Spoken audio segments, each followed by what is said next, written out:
আচ্ছা, তাহলে আজকে আমাদের ক্লাস হলো web content create part 1। Web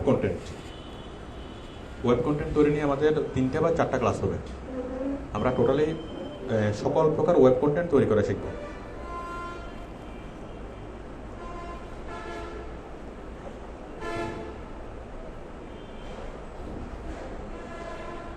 আচ্ছা, তাহলে আজকে আমাদের web content ক্রিয়েটের first class.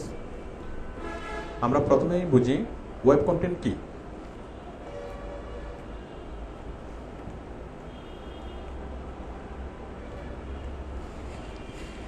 Web content হলো ওয়েবের যে কোনো একটা উপাদান। ওয়েবে আমরা যা পাই, যা দেখি, সেটাই কন্টেন্ট, ওয়েব কন্টেন্ট। আচ্ছা, কন্টেন্ট মানে কি? কন্টেন্ট মানে হলো যে কোনো একটা লেখা, এর একটা কন্টেন্ট। একটা ছবি, সেটাও একটা কন্টেন্ট। একটা ভিডিও, একটা পোস্ট, একটা অ্যানিমেশন, ঠিক আছে? আমরা একটা অডিও, একটা ভিডিও, যেটাই কিছু হোক না কেন, যে কোনো ধরনের ইলেকট্রনিক ইনফরমেশন, সেটি হলো কন্টেন্ট। তো যে কন্টেন্টগুলো আমরা ওয়েবে পাই সেগুলো হলো ওয়েব কন্টেন্ট। তাহলে আমরা যখন ওয়েবে সার্ফিং করি, আমরা লেখা পাই, ছবি পাই, অ্যানিমেশন, ভিডিও, অডিও, আমরা অনেক কিছু পাই। যা কিছু পাই সবগুলোই কন্টেন্ট। বাট আমরা কন্টেন্টগুলোকে আলাদা আলাদাভাবে বলতে পারি। যেমন এটা ভিডিও কন্টেন্ট, এটা অডিও কন্টেন্ট, এটা টেক্সট কন্টেন্ট, এটা ইমেজ কন্টেন্ট, ঠিক আছে? আমরা অনেক রকমের কন্টেন্ট পাই। কী কী ধরনের কন্টেন্ট পাই? যেমন টেক্সট, অডিও, ভিডিও, অ্যানিমেশন, তারপরে প্রোগ্রামিং কোড, যে কোনো সফটওয়্যার বা ছোটোখাটো যে কোনো প্রোগ্রাম, ওয়েবের program, text, audio, video, animation, program, image, ঠিক আছে?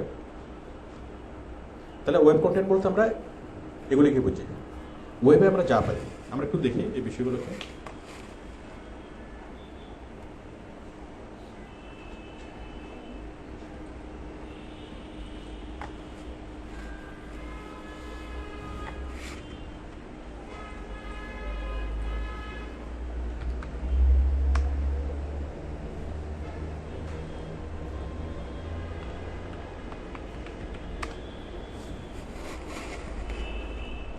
আমরা যদি এখানে যাই, প্রথম আলোতে যাই,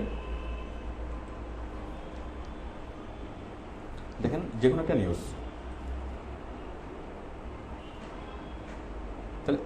তাহলে এটা হচ্ছে ইমেজ, তাই না? Image content. এটা হলো টেক্সট কন্টেন্ট, তাই না? এই ইমেজ এবং টেক্সটটা মিলে এটা একটা কি নিউজ রিপোর্ট। সেই নিউজ রিপোর্টটা একটা কন্টেন্ট। আমরা যদি আরও নিচে যাই,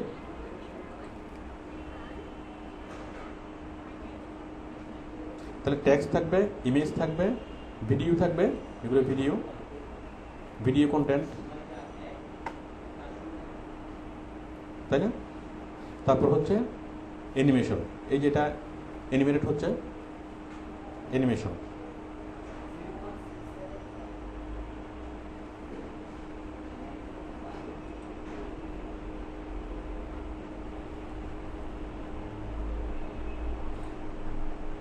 ঠিক আছে? এই যে অ্যাডগুলো, এই যে দিক থেকে আসতেছে, অ্যানিমেশন।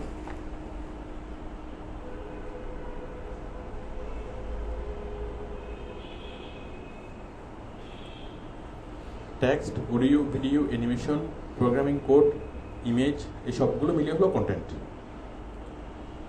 তাহলে সহজ কথা যদি বলি, আমাদের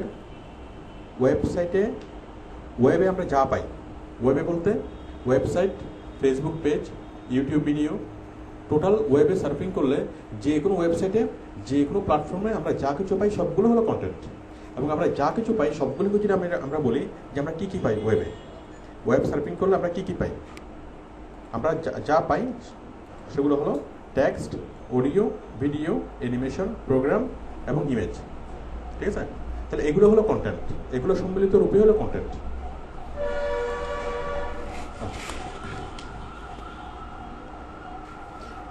এখন কন্টেন্টগুলো কয় রকমের?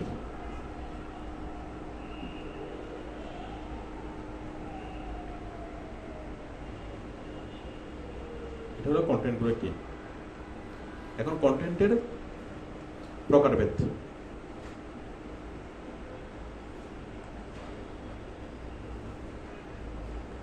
কি কি রকমের কন্টেন্ট আছে? একটা হলো news report.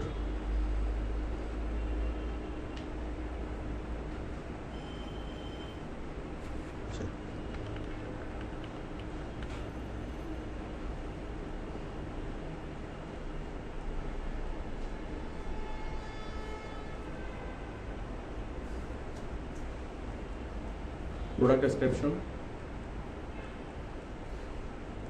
Article, news report,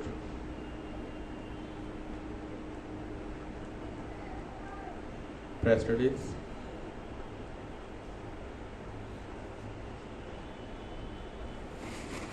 তারপর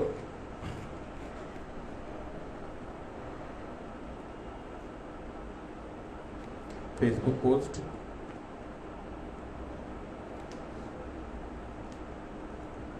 ওয়েব পেজ।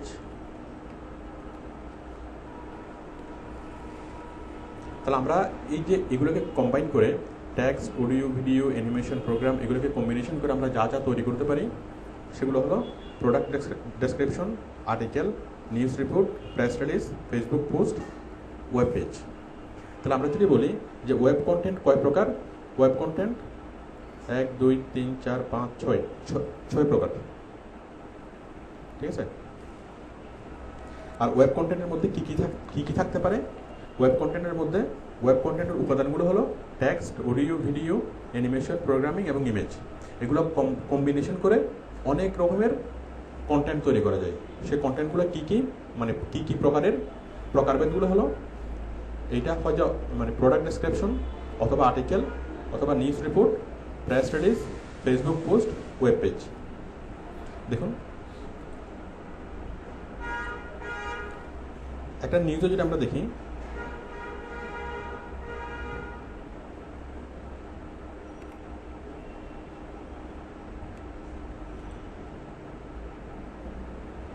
একটা নিউজ, এখানে জাস্ট ছবি এবং টেক্সট এই দুইটা মিলে একটা কন্টেন্ট, মানে একটা কন্টেন্ট লেখা হয়েছে, একটা নিউজ রিপোর্ট লেখা হয়েছে, এবং সেই নিউজ রিপোর্টের উপাদান কয়টা, এলিমেন্টস কয়টা? দুইটা, একটা হলো টেক্সট আর একটা হলো ইমেজ। এই নিউজ রিপোর্টের মধ্যে চাইলে যে কোনো একটা অডিও দেওয়া যেত, চাইলে যে কোনো একটা ভিডিও দেওয়া যেত, চাইলে যে কোনো একটা অ্যানিমেশনও দেওয়া যায়। তার মানে একটা কন্টেন্ট হওয়ার জন্য এই কন্টেন্টের যে উপাদানগুলা সেগুলা একটা দিয়ে হবে অথবা একাধিক দিয়ে হবে। যেমন আমি একটা রচনা লিখব, স্কুলের পরীক্ষায় যদি রচনা লেখা হয়, ধরুন গরুর রচনা, তাহলে রচনাটা একটা কন্টেন্ট, ঠিক আছে। তাহলে আমরা যখন স্কুলে রচনা, একটা ছেলে যখন স্কুলে যখন রচনা লেখে তখন কিসে লেখে? শুধুমাত্র টেক্সট।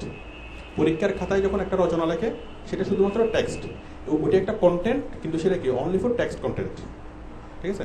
আর আমরা ওয়েবে যখন গরুর রচনা লিখবো তখন আমরা টেক্সট লিখবো, ইমেজ দেব, ভিডিও দেব, অ্যানিমেশন দেবো, সব কিছুকে কম্বিনেশন করে আমরা লিখবো। তাহলে কত রকমের কন্টেন্ট লেখা যায়, অথবা কন্টেন্ট কত রকমের? কন্টেন্ট অনেক রকমের, বিভিন্ন উদ্দেশ্যে বিভিন্ন রকমের কন্টেন্ট লেখা হয়। কি কি উদ্দেশ্যে? যেমন নিউজ পেপারে দেওয়ার জন্য যেটা লেখা হয় সেটা হলো কি, সংবাদ প্রদানের জন্য যেটা লেখা হয় সেটা হলো নিউজ রিপোর্ট। একটা প্রোডাক্টের বিস্তারিত বিবরণ নিয়ে যেটা লেখা হয় সেটা কি, প্রোডাক্ট ডেসক্রিপশন। কোনো একটা কোনো বিষয় নিয়ে যেটা লেখা হয়, হ্যাঁ, আমি লিখলাম আমলকির পুষ্টিগুণ, এটা নিয়ে যখন লিখবো সেটা হলো একটা আর্টিকেল। মানে উদ্দেশ্যের সাথে সম্পৃক্ত, উদ্দেশ্য অনুসারে আর্টিকেল অনেক রকমের, কিন্তু সবগুলা কন্টেন্টের মধ্যেই সবগুলো বিষয় কম্বিনেশন থাকবে। তাহলে একটা প্রোডাক্ট ডেসক্রিপশনের মধ্যে এখানে ছবি থাকবে, টেক্সট থাকবে, ভিডিও থাকবে, প্রয়োজন অনুসারে যা যা প্রয়োজন আমরা তাই দিয়ে আমরা একটা প্রোডাক্ট ডেসক্রিপশন লিখতে পারবো, তাই না? আর্টিকেলও আমরা সবগুলোর কম্বিনেশন করতে পারবো। তাহলে এই প্রকারভেদটা কেন? এই প্রকারভেদটা হলো উদ্দেশ্যের কারণে। উদ্দেশ্যটা কি কি? আমরা একটা প্রোডাক্ট ডেসক্রিপশন কেন লিখবো? একটা প্রোডাক্টকে তুলে ধরার জন্য, কাস্টমারের কাছে একটা প্রোডাক্টের বিস্তারিত বিবরণ তুলে ধরার জন্য। তাহলে সেক্ষেত্রে আমরা একটা প্রোডাক্টের ছবি দেবো, বিভিন্ন অ্যাঙ্গেল থেকে তোলা কয়েকটা ছবি দেবো, প্রোডাক্টের ভিডিও দেবো, দেন প্রোডাক্ট সম্পর্কে বিস্তারিত বিবরণ লিখবো, প্রোডাক্টটা কীভাবে পাওয়া যায় সেই ইনফরমেশনগুলো দেবো, কার সাথে কন্ট্যাক্ট করতে হবে এটা পাওয়ার জন্য সেই তথ্যটা দেবো, কোম্পানির ঠিকানা দেবো, কোম্পানির ফোন নাম্বার দেবো, তাই না? তাহলে আমার পারপাসটা সার্ভ হচ্ছে। আবার যদি আমি একটা আর্টিকেল লিখি, আমি আর্টিকেল লিখলাম কি কমলার পুষ্টিগুণ, অথবা রূপচর্চায় কি মানে যে কোনো একটা কিছু লিখলাম যে রূপচর্চার কৌশল, তাহলে রূপচর্চার কৌশল অথবা রূপচর্চার সিক্রেট টিপস এটা কোনো বাণিজ্যিক কোনো কোম্পানির জন্য না, তাই না? রূপচর্চার সিক্রেট টিপস আমি যদি বলি ফেয়ার অ্যান্ড লাভলির কিছু গুণ, তাহলে এটা হলো একটা প্রোডাক্ট ডেসক্রিপশন। আমি যদি বলি যে রূপচর্চার প্রাকৃতিক উপায়, তাহলে এখানে কোনো কোম্পানির সাথে সম্পৃক্ত না, কোনো কোম্পানি লাভবান হচ্ছে না, তাহলে সেটা হলো একটা আর্টিকেল। ঠিক আছে, আর্টিকেলের মধ্যে আমাদের সব কিছু থাকবে। আমরা যেভাবে ভালো বুঝি, আমরা যেভাবে text, image, video, audio combination করে আমরা যেভাবে তৈরি করি সেভাবেই হবে। ঠিক আছে, তারপর নিউজ রিপোর্ট, নিউজ দেওয়ার জন্য সেটা হলো নিউজ রিপোর্ট। প্রেস রিলিজ, এটাও একটা নিউজ রিপোর্ট। আমরা এটা বিস্তারিত আলোচনা করার সময় বুঝবো। ফেসবুক পোস্ট, আপনি কোনো একটা পোস্ট ফেসবুকে যাওয়ার উদ্দেশ্য সেটা ফেসবুক পোস্ট। ওয়েব পেজ, আপনি একটা ওয়েবসাইট তৈরি করছেন, একটা ওয়েবসাইটের মধ্যে আপনাকে 17টা পেজ তৈরি করতে হবে, প্রত্যেকটা পেজে এক একটা কন্টেন্ট। আমি কি বুঝতে পারছেন? আচ্ছা, তাহলে এই প্রকারভেদগুলো কেন? কন্টেন্টের উদ্দেশ্যের কারণে। ঠিক আছে, সবগুলো কন্টেন্টের বেসিক স্ট্রাকচার সেম, বাট প্রকারভেদ অনুসারে কিছু কিছু মানে ভিন্নতা আছে। আমরা সবগুলো কন্টেন্ট লেখা শিখবো। আমরা প্রোডাক্ট ডেসক্রিপশন লেখা, article, news report, press release, Facebook post, web page সবগুলো আমরা তৈরি করে শিখবো, আলাদা আলাদাভাবে শিখবো। ঠিক আছে, এখন কেন শিখবো? আচ্ছা, তার আগে আমি একটু রিভিউ করি। তাহলে ওয়েব কন্টেন্ট কি, বিষয়টা ক্লিয়ার? সহজ কথায় আমরা ওয়েবে যা পাই তাই কন্টেন্ট। ঠিক আছে, আমি যদি একটা বইয়ের কথা কল্পনা করি, একটা বই কেমিস্ট্রি বই, তাহলে কেমিস্ট্রির বইয়ের প্রত্যেকটা পেজ একটা করে কন্টেন্ট, প্রত্যেকটা চ্যাপ্টার একটা কন্টেন্ট, তাই না? অথবা কোনো একটা প্রশ্নের উত্তর, এই প্রশ্নের উত্তরের মধ্যে ধরুন গ্রিন হাউস এফেক্ট কেন হয়, তাহলে গ্রিন হাউস এফেক্টের ছবি, এটা বিবরণ, একটুকু মিলে কি একটা কন্টেন্ট, মানে যেটার মাধ্যমে একটা বক্তব্য উপস্থাপন হয়। একটা বক্তব্য উপস্থাপন করার জন্য ছবি, টেক্সট, ভিডিও সবগুলোর কম্বিনেশন করলে একটা বক্তব্য উপস্থাপন করা যায়। ঠিক আছে,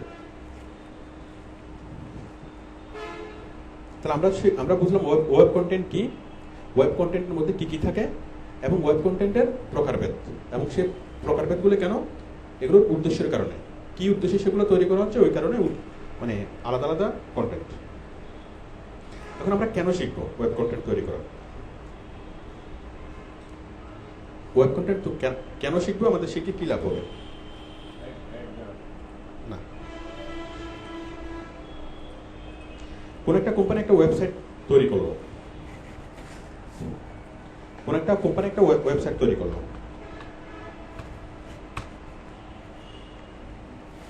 মনে করেন আবুল ফ্যাশন হাউস একটা ওয়েবসাইট তৈরি করলো। এখন আবুল ফ্যাশন হাউসকে কি করতে হবে? তাদের যাবতীয় যতগুলো প্রোডাক্ট আছে সবগুলো প্রোডাক্ট নিত্য নতুন ওয়েবসাইটে আপ করতে হবে না, মানুষকে দেখানোর জন্য। ঠিক আছে, তাহলে আবুল কসমেটিক্স কি করবে? একজন লোক অ্যাপয়েন্ট করবে এবং সেই লোককে বলবে আমার শোরুমে যতগুলো নতুন প্রোডাক্ট আসে সবগুলোর ছবি তুলে বিস্তারিত বিবরণ লিখে ওয়েবসাইটে পোস্ট করবে। কোম্পানির মালিক করতেছে ব্যবসা, ওর তো এটা নিয়ে টেনশন করবে না, তাহলে ও কি করবে? একজন লোক রাখবে, একজন ওয়েব কন্টেন্ট রাইটার রাখবে। ওয়েব কন্টেন্ট রাইটারের কাজ কী হবে? তার দোকানে যতগুলো নতুন প্রোডাক্ট আসে সেই প্রোডাক্টগুলোর ছবি তোলা, সেই প্রোডাক্টগুলোর বিস্তারিত বিবরণ লিখে সেগুলো ওয়েবসাইটে আপ করা। প্রোডাক্টের ছবি, প্রোডাক্টের বিবরণ লিখে ওয়েবসাইটে আপ করবে, যারা তার কাস্টমার, যারা তার সেল বেশি হয়। ঠিক আছে, এবং এই কাজটা প্রতিনিয়ত করতে হবে না, প্রতিদিনই তার স্টকে নতুন নতুন প্রোডাক্ট আসবে, তাই না? আবার অনেকগুলো তথ্যের পরিবর্তন হবে, কিছু প্রোডাক্টের দাম কমবে, কিছু প্রোডাক্টের দাম বাড়বে, ওগুলো কমাইতে হবে, বাড়াতে হবে, তাই না? নতুন নতুন প্রোডাক্টের পোস্ট করবে। তাহলে যে কোনো একটা দোকান তার একজন অনলাইন কন্টেন্ট রাইটারের প্রয়োজন হয়। যে কোনো একটা দোকান, সেটা হোক কাপড়ের দোকান, হোক কসমেটিক্সের দোকান, হোক সেইটা যে কোনো একটা রেস্টুরেন্ট, মানে কোনো একটা ছোট প্রতিষ্ঠান হোক, মাঝারি প্রতিষ্ঠান হোক, তার যদি একটা ওয়েবসাইট থাকে তাহলে সেই ওয়েবসাইটকে প্রতিদিনই আপডেট করতে হয়।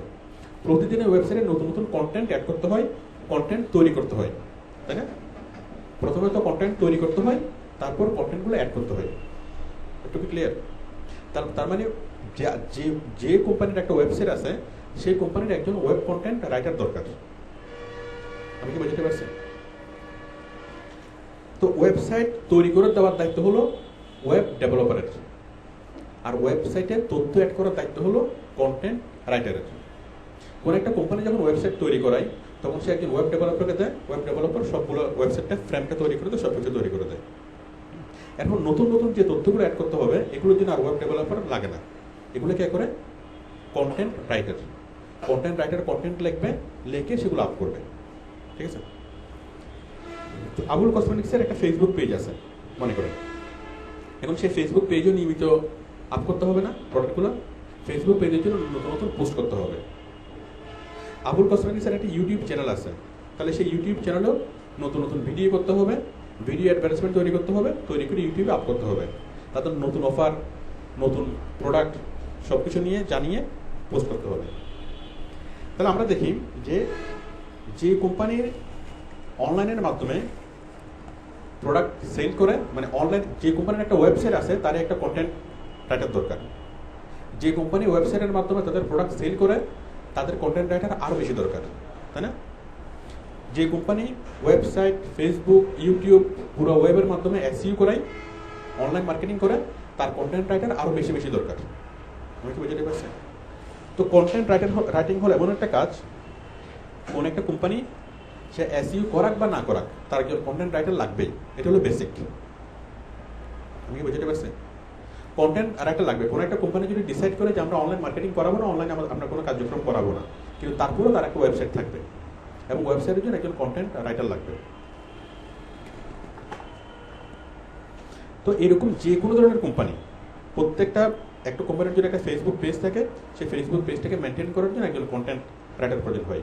ইউটিউবের ভিডিও তৈরি করার জন্য কন্টেন্ট রাইটার প্রয়োজন হয়। তাহলে যতগুলো কোম্পানি আছে, আমি যদি বাংলাদেশে মনে করি যে বাংলাদেশে 10 লক্ষ কোম্পানি আছে, একটা দোকান, একটা প্রতিষ্ঠান, একটা মাঝারি একটা ফ্যাক্টরি, একটা প্রতিষ্ঠান, এভাবে যদি আমি প্রতিষ্ঠান চিন্তা করি, বাংলাদেশে কমপক্ষে 10 লক্ষ প্রতিষ্ঠান আছে না?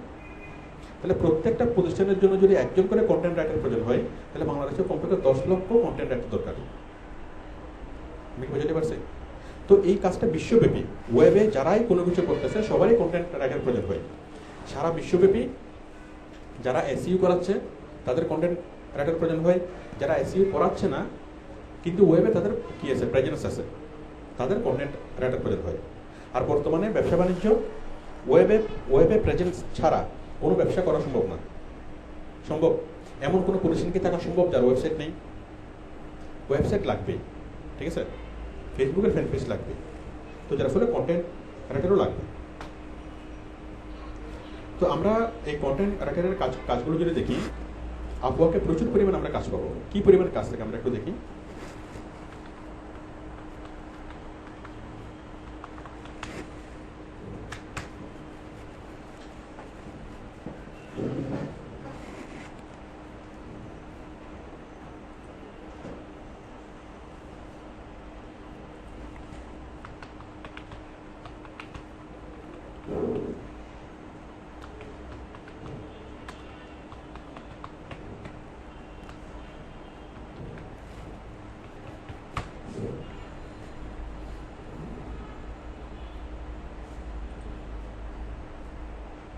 দেখেন, আমরা যদি ফাইন্ড জবে সার্চ করি,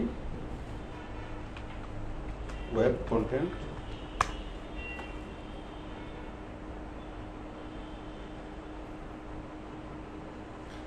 আমরা কাজ পাচ্ছি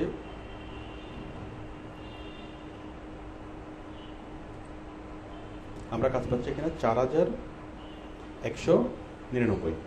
আবার এটা বিভিন্ন নামে থাকতে পারে। আমরা যদি লিখি আর্টিকেল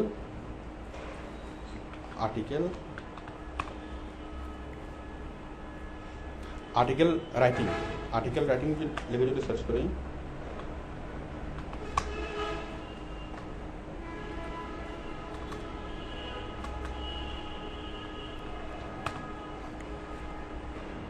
আর্টিকেল রাইটিং লিখে যদি সার্চ করি, আমি পাচ্ছি 9000 কাজ, তাই না? আমি যদি প্রোডাক্ট ডেসক্রিপশন লিখে সার্চ করি,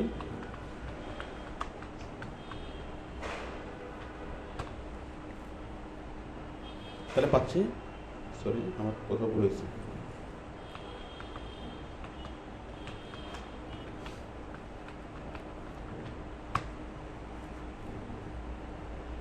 আমরা পাচ্ছি 1893 কাজ। তারপর নিউজ রিপোর্ট, ফেসবুক পোস্ট লিখে যদি সার্চ করি,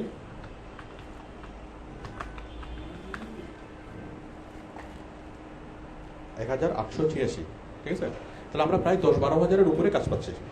এই সবগুলো দিয়ে যদি আমরা আলাদা আলাদাভাবে সার্চ করি, product description, article, news report, press release, Facebook post, web page, আলাদা আলাদাভাবে সার্চ করলে আমরা প্রায় 15,000 কাজ পাবো শুধুমাত্র আপওয়ার্কে, ঠিক আছে। তাহলে এই কাজটা করার পর আমরা দেশের বাইরের কোম্পানিতে অনেক বেশি পরিমাণে কাজ পাবো, আর দেশের ভিতরের কোম্পানিতেও প্রচুর পরিমাণে কাজ পাবো, এবং কাজগুলো হলো পার্মানেন্ট, ঠিক আছে। যার একটা ওয়েবসাইট আছে তাকে প্রতিনিয়ত কন্টেন্ট তৈরি করতে হবে, কন্টেন্ট আপ করতে হবে। যার একটা ফেসবুকের পেজ আছে তাকে প্রতিনিয়ত কন্টেন্ট তৈরি করতে হবে, কন্টেন্ট আপ করতে হবে, ঠিক আছে। আবার এসইও করার জন্য আমাদের এগুলো তৈরি করতে হবে। এটুকু ক্লিয়ার?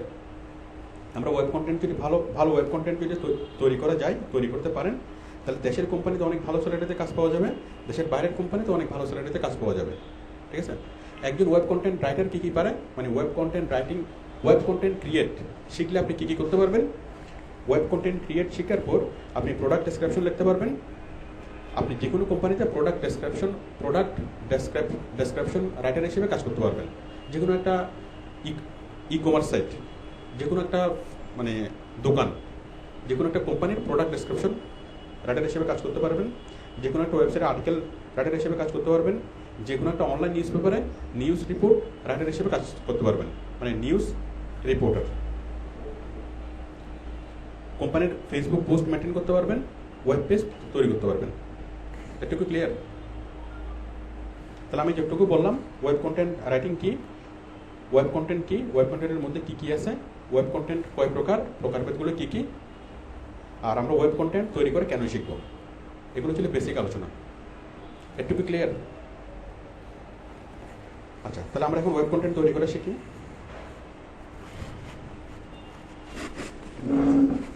আমার একটুকু এর মধ্যে কারো কোনো কোশ্চেন আছে? আমরা যেটুকু আলোচনা করলাম, কোনো কোশ্চেন আছে? কোশ্চেন নেই, কারণ এগুলো তো আপনারা আগে থেকে জানেন, তাই না?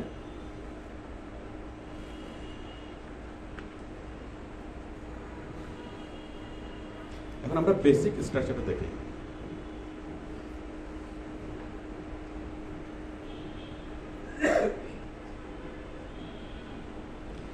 একদম বেসিক স্ট্রাকচার, ওয়েব কন্টেন্টের বেসিক স্ট্রাকচার। একটা হলো হেডিং, একটা হলো ইমেজ, আরটা হলো টেক্সট। তাহলে যে কোনো একটা জিনিস যখন আমরা উপস্থাপন করব, লিখবো, আমরা এইভাবেই লিখি। প্রথমে একটা হেডিং দেব, তারপর একটা ছবি দেব, তারপর একটা টেক্সট দেব।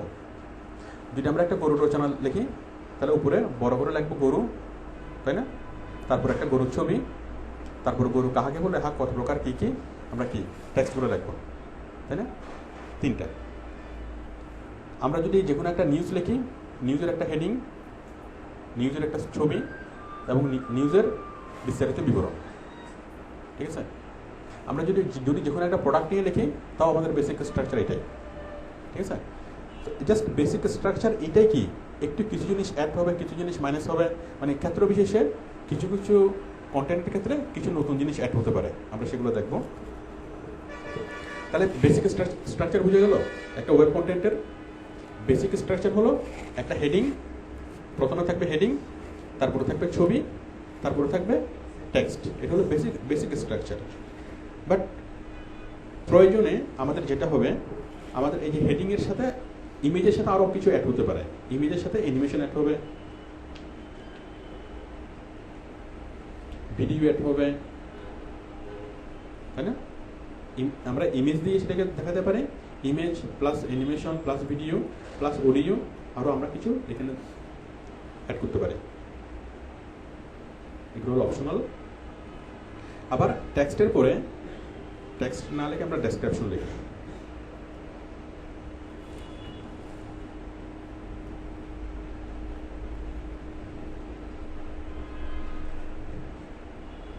ডেসক্রিপশন।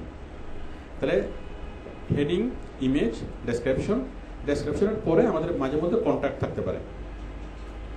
কন্ট্যাক্ট আমি যদি লিখি আমলকির পুষ্টিগুণ, সেখানে কোনো কন্ট্যাক্ট দরকার নেই।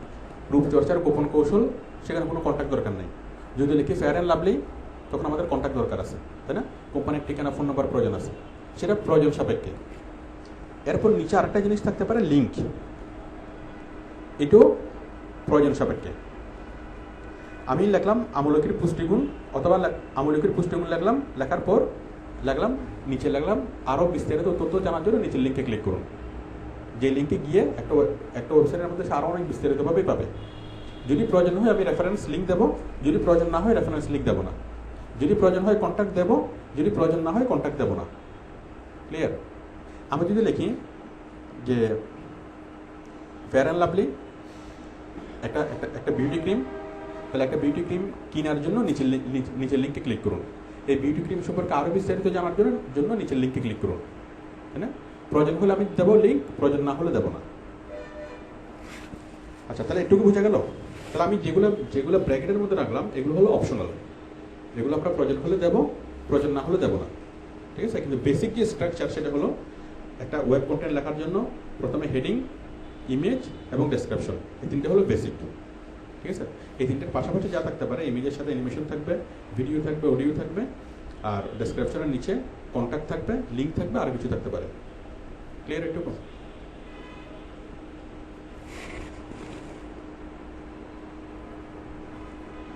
জাস্ট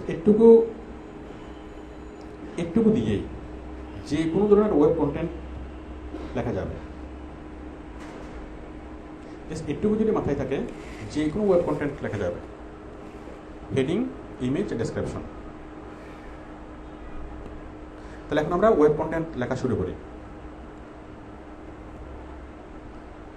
আমরা প্রথমেই লিখব প্রোডাক্ট ডেসক্রিপশন।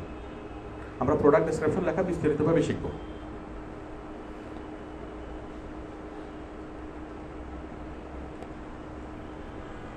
আমি যেটুকু আলোচনা করলাম এর মধ্যে কারো কোনো কোশ্চেন আছে?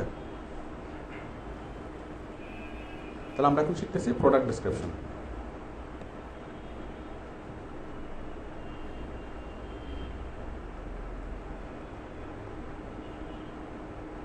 আমরা তার আগে কিছু প্রোডাক্ট ডেসক্রিপশন দেখি।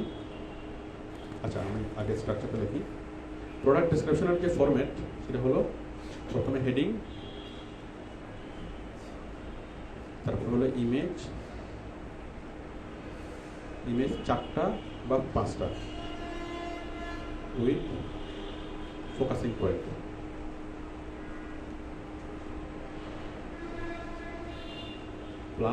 Plus animation plus video. ঠিক আছে? হেডিং থাকবে, ইমেজ থাকবে, অ্যানিমেশন, ভিডিও এগুলো থাকবে, এগুলো অপশনাল। এরপর হচ্ছে ডেসক্রিপশন থাকবে,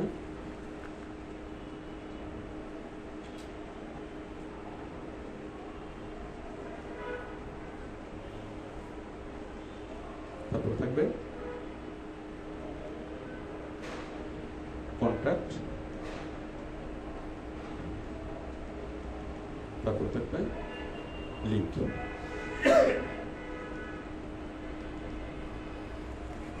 তাহলে একটা প্রোডাক্ট ডেসক্রিপশনের ফরম্যাট হলো এটা: হেডিং, ইমেজ, ডেসক্রিপশন, কন্ট্যাক্ট এবং লিঙ্ক। ঠিক আছে? এখন দেখেন, আমরা যদি কোনো একটা প্রোডাক্ট ডেসক্রিপশন দেখি,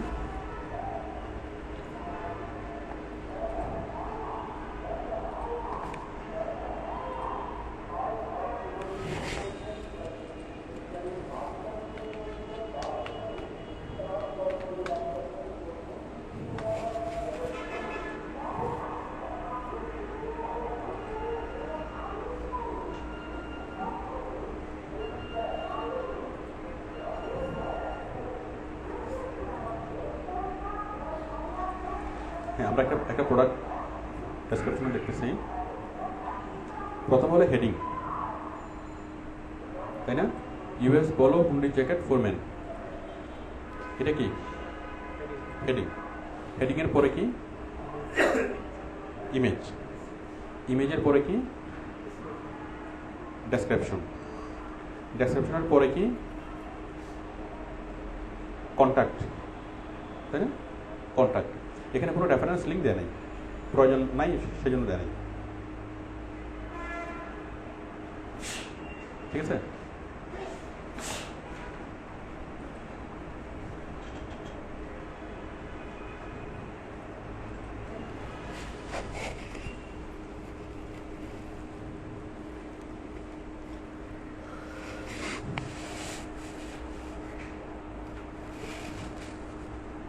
তাহলে এই ডেসক্রিপশনের প্রথমে এটা হলো হেডিং, হেডিংয়ের পরে ইমেজ, ইমেজ হলো কয়েকটা, তাই না? কয়েকটা ইমেজ, তারপর পণ্যের বিবরণ, তারপরে কন্ট্যাক্ট। ঠিক আছে? তো দেখুন এবার আমরা একটা প্রোডাক্ট ডেসক্রিপশন তৈরি করি।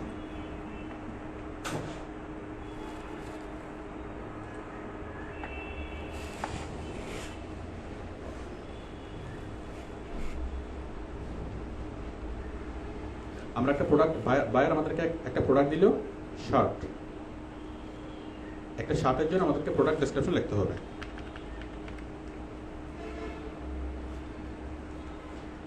মনে করেন আমি এরকম একটা কোম্পানিতে, আপনি এরকম একটা কোম্পানিতে জব করতেছেন, কোম্পানি আপনাকে অ্যাপয়েন্ট করলো,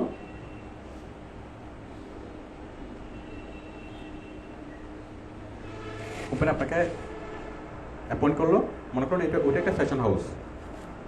তোমার দেখেন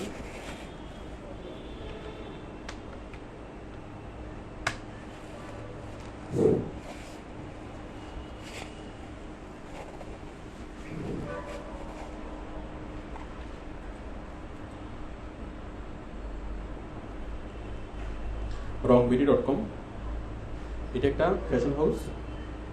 এখন কোম্পানি আপনাকে বললো যে প্রত্যেকদিন যতগুলো নতুন নতুন কালেকশন আসে সবগুলোর ছবি তুলে আপনি ওয়েবে আপ করবেন।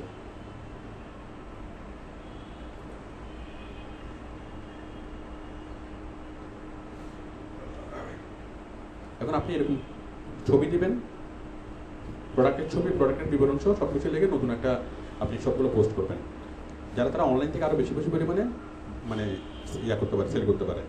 আপনি হচ্ছেন ওদের পার্মানেন্ট একজন প্রোডাক্ট ডেসক্রিপশন রাইটার। ঠিক আছে? এখন আপনার কাজ কী হবে, আপনি কীভাবে কাজ করবেন? তো কোম্পানি আপনাকে যেটা দিবে, কোম্পানি আপনাকে শুধুমাত্র ছবি দিবে, অথবা আপনি কোম্পানিতে গিয়ে আপনি জাস্ট ছবিটা তুলবেন,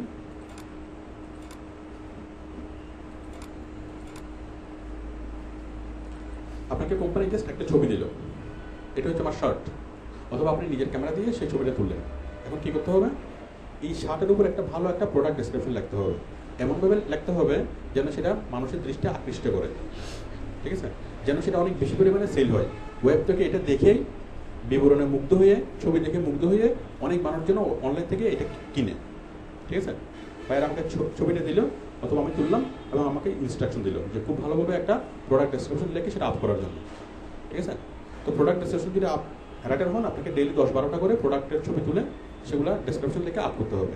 ঠিক আছে? এটাই আপনার মনে করেন প্রতিনিয়ত কাজ। তাহলে আমরা প্রোডাক্টের ছবি তুললাম, এখন এই প্রোডাক্টের জন্য আমরা ইয়া লিখবো।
তাহলে আমাদের আছে জাস্ট একটা ছবি।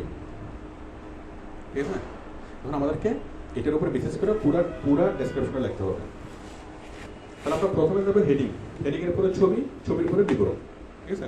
তাহলে আমাদেরকে একটা শার্ট পেলাম, এখন আমাদেরকে এই শার্টের উপর খুব ভালো একটা ডেসক্রিপশন লিখতে হবে। আমরা শুরু করি। আমরা প্রথমে দেবো ভালো একটা হেডিং। হেডিং কী দেওয়া যায়? এটা একটা শার্ট, এটা সুতির শার্ট, আমি দিলাম সুতির শার্ট। এখন সুতির শার্ট যদি হেডিংটা দিই তাহলে খুব বেশি, এটা ঠিক আছে কিন্তু খুব বেশি অ্যাট্রাকটিভ হচ্ছে না। আমরা এটাকে আরেকটু অ্যাট্রাকটিভ করতে চাই। আরেকটু অ্যাট্রাকটিভ করার জন্য আমরা দিতে পারি সুন্দর ডিজাইনের সুতির শার্ট।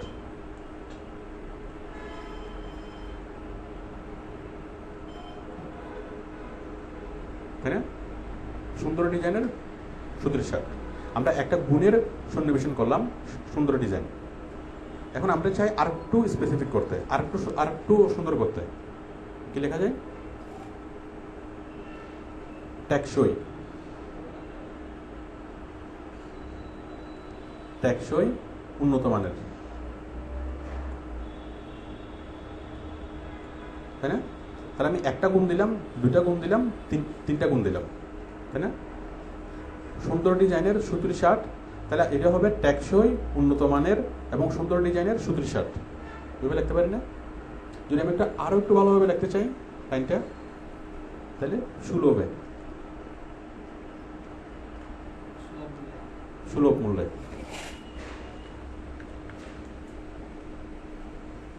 তাহলে দেখেন লেখার লাইনের গুরুত্বটা ধীরে ধীরে বাড়তেছে। পাবলিক যখন আমাদের কন্টেন্টটা দেখবে, প্রোডাক্ট ডেসক্রিপশনটা, প্রথমে তার দৃষ্টি পড়বে হেডিংয়ে, তারপর ছবিতে। তাহলে হেডিংটা যদি মানুষকে আকৃষ্ট করতে পারে তাহলে সে প্রোডাক্টটা পড়বে, ডেসক্রিপশনটা পড়বে। আর যদি হেডিংয়ে থেকে আকৃষ্ট করতে না পারে তাহলে আমাদের কোনো উদ্দেশ্য সফল হবে না। তাহলে এটা কি হলো?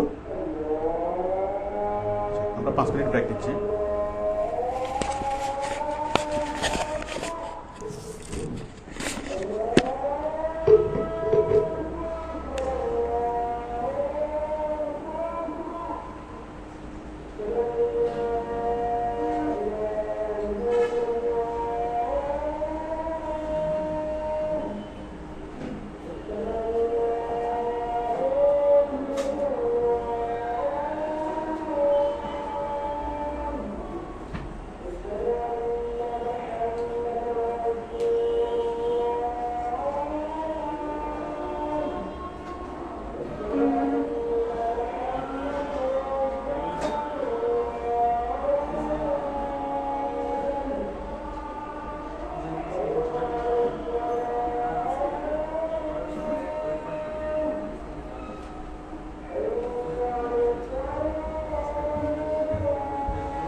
তাহলে আমরা দেখলাম আমাদের মূল জিনিসটা ছিল কি সুতির শার্ট, তাই না?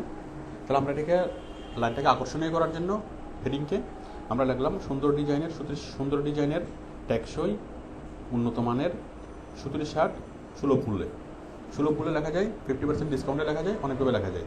তাহলে লেখাটার গ্রহণযোগ্যতা বেড়ে গেছে না, এটার আকর্ষণ বেড়ে গেছে না? ঠিক আছে,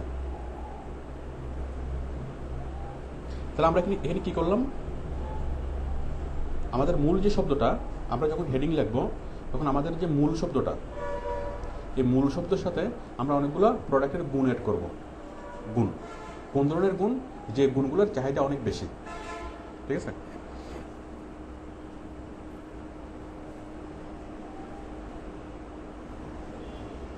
তাহলে আমরা এখানে গুণ লিখলাম কয়টা? সুন্দর ডিজাইন, টেকসই, উন্নত মান, সুলভ মূল্য। ঠিক আছে, আমরা গুণ লিখলাম। তাহলে গুণগুলো আমরা যখন কোনো প্রোডাক্টের হেডিং লিখবো, একটা প্রোডাক্টের হেডিং লেখার সময় প্রোডাক্টের যে মূল শব্দটা, সেই মূল শব্দটার সাথে আমরা অনেকগুলো বিশেষণ জুড়ে দেবো। প্রোডাক্টের যে গুণগুলো আছে সেরকম কয়েকটা গুণ জুড়ে দেবো, এবং সেই গুণগুলো বর্তমানে মার্কেটের চাহিদা অনেক বেশি। ঠিক আছে,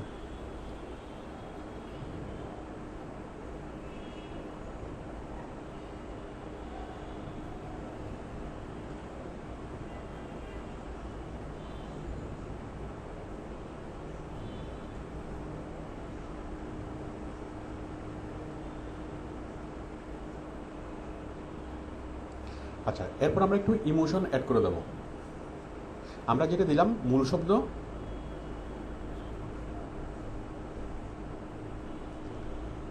আর বাকিগুলো হচ্ছে গুণ, তাই না? এগুলো হচ্ছে গুণ। তারপর আমরা কিছু ইমোশন দেবো। হ্যাঁ, ইমোশন, যেমন স্টক লিমিটেড।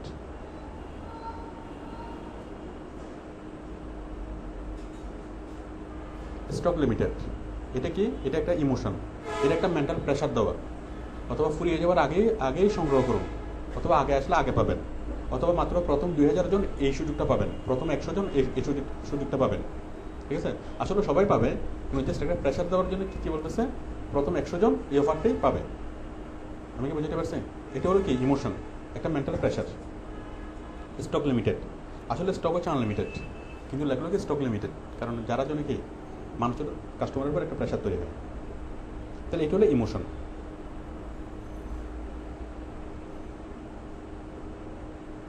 তাহলে আমরা যদি একটা হেডিংকে বিশ্লেষণ করি, একটা হেডিংয়ের শুধুমাত্র মূল শব্দটা যদি আমরা লিখি, সেটা মোটেই ভালো হেডিং হবে না। সেই হেডিংয়ের প্রতি মানুষের দৃষ্টি আকৃষ্ট হবে না, মানুষ ইমপ্রেস হবে না। তাহলে আমরা হেডিংটা এমনভাবে লিখবো যেন মানুষ ইমপ্রেস হয়। মানুষকে ইমপ্রেস করার জন্য কি লিখবো? মূল শব্দের পাশাপাশি প্রোডাক্টের যে গুণগুলো, কোন ধরনের গুণ, যে গুণগুলোর চাহিদা মার্কেটে আছে। ঠিক আছে, গুণগুলো লিখবো, এবং পাশাপাশি লিখবো কি একটু ইমোশন। ঠিক আছে, আচ্ছা, তাহলে আমি একটা সুতির শার্টের লিখলাম, হেডিং লিখলাম।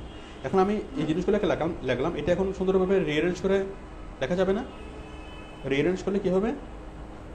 সুলভ মূল্যে, টেকসই, উন্নত মানের ও সুন্দর ডিজাইনের সুতির শার্ট, তাই না? আমরা জাস্ট মূল শব্দগুলো যখন আমরা পাইলাম, আমরা আমাদের মতো করে সেগুলো লিখতে পারবো। ঠিক আছে, আমরা রিঅ্যারেঞ্জ করে এডিট সেডিট করে সেটা লিখতে পারবো। আমরা আরেকভাবে লিখতে পারবো, সুন্দর ডিজাইনের, উন্নত মানের, টেকসই সুতির শার্ট সুলভ মূল্যে, স্টক লিমিটেড। ঠিক আছে, সুলভ মূল্যের পরিবর্তে আমরা লিখতে পারি 50% ডিসকাউন্টে, তাই না? অথবা কোম্পানি যে সকল দেয়, তাহলে আমরা অনেক কিছু লিখতে পারি।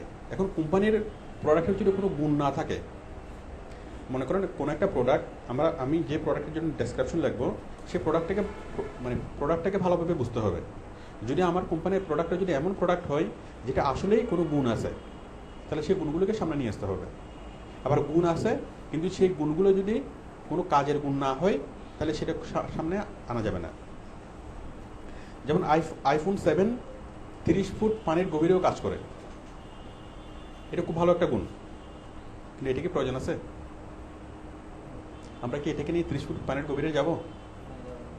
এটা খুব ভালো একটা গুণ, কিন্তু সেই গুণের কোনো প্রয়োজন নেই, তাহলে সেটা লেখারও দরকার নেই। তাহলে সেটা লেখলে হাস্যকর হবে। আইফোন এমন টেকনোলজি দিয়ে তৈরি করলো যেটাকে 30 ফুট পানির নিচেও কাজ করবে, বাট সেটা তো আমাদের কোনো প্রয়োজন হচ্ছে না, কারণ আমরা তো কি মাছ না, পানির ভিতরে বসে বসে আমরা মোবাইল ফোন ইউজ করবো না। তাহলে যেগুলো মানুষের চাহিদা থাকে সেই শব্দগুলো দিয়ে আমরা কি অনেকগুলো গুণ লিখবো এবং আমরা কিছু ইমোশনাল শব্দ লিখবো। ইমোশনাল শব্দ আরও হতে পারে, যেমন জার্মান প্রযুক্তিতে তৈরি, ঠিক আছে, জার্মান, হ্যাঁ, তারপর হচ্ছে আসল আমের স্বাদ, আসল আমের স্বাদ, ঠিক আছে। এখন আসল আম বলে নাই, কিন্তু বলছে কি আসল আমের মতো, মানে আমের মতো স্বাদ, একদম আসল আমের মতো স্বাদ, তাই না, প্রাণের ইয়াটা এটা না, ঠিক আছে।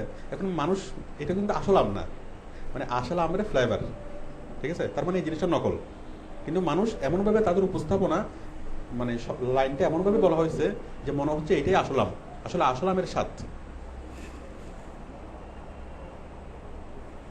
তো আপনারা বিভিন্ন কোম্পানির ইয়াগুলো যদি দেখেন, বিভিন্ন কোম্পানির প্রচারণার ব্যবহারিত যে শব্দগুলো দেখেন, দেখবেন যে সেখানে অনেকগুলো ইমোশনাল শব্দ আছে, গুণ আছে। তো আমাদের যে প্রোডাক্টটা, সেই প্রোডাক্টটা যদি এমন একটা প্রোডাক্ট হয় যেটার আসলে অনেকগুলো গুণ আছে এবং সেই গুণটা এক্সেপশনাল, ঠিক আছে। যেমন মনে করেন আমি নতুন একটা মোবাইল বের করলাম, কোনো একটা কোম্পানির একটা মোবাইল বের করলো, সেখানে হলো সেই ব্যাটারি এক নাগারে 3 দিন চার্জ থাকবে, ঠিক আছে। তাহলে আপনি ব্যাটারিটা ওইটার চাহিদা আছে, ওটা নিয়ে আপনি কি লিখতে পারেন আপনার হেডিংয়ে, হ্যাঁ, যে দীর্ঘস্থায়ী ব্যাটারি অথবা এত এম্পিয়ার ব্যাটারি। কিন্তু যদি এমন হয় আপনি যে প্রোডাক্টটা নিয়ে লিখতেছেন, এখন আপনার কোম্পানির সেই প্রোডাক্টটা বলার মতো কোনো কিছু নাই, সেই প্রোডাক্টের নতুনত্ব নাই, অন্য প্রোডাক্টে যা আছে এই প্রোডাক্টও তাই আছে, নতুন কিছু বলার মতো নাই, নতুন বিশেষ কোনো গুণ নাই, মানে অসাধারণ কোনো গুণ নাই, অন্য প্রোডাক্টের যা এই প্রোডাক্টও তা। তো স্বাভাবিকভাবে মানুষের মনে প্রশ্ন আসবে যে আমি অমুক কোম্পানির প্রোডাক্ট না কিনে আমি এই কোম্পানির প্রোডাক্ট কেন কিনবো, ঠিক আছে। সেটার উত্তরটা আমাদের হেডিংয়ের মধ্যেই থাকবে,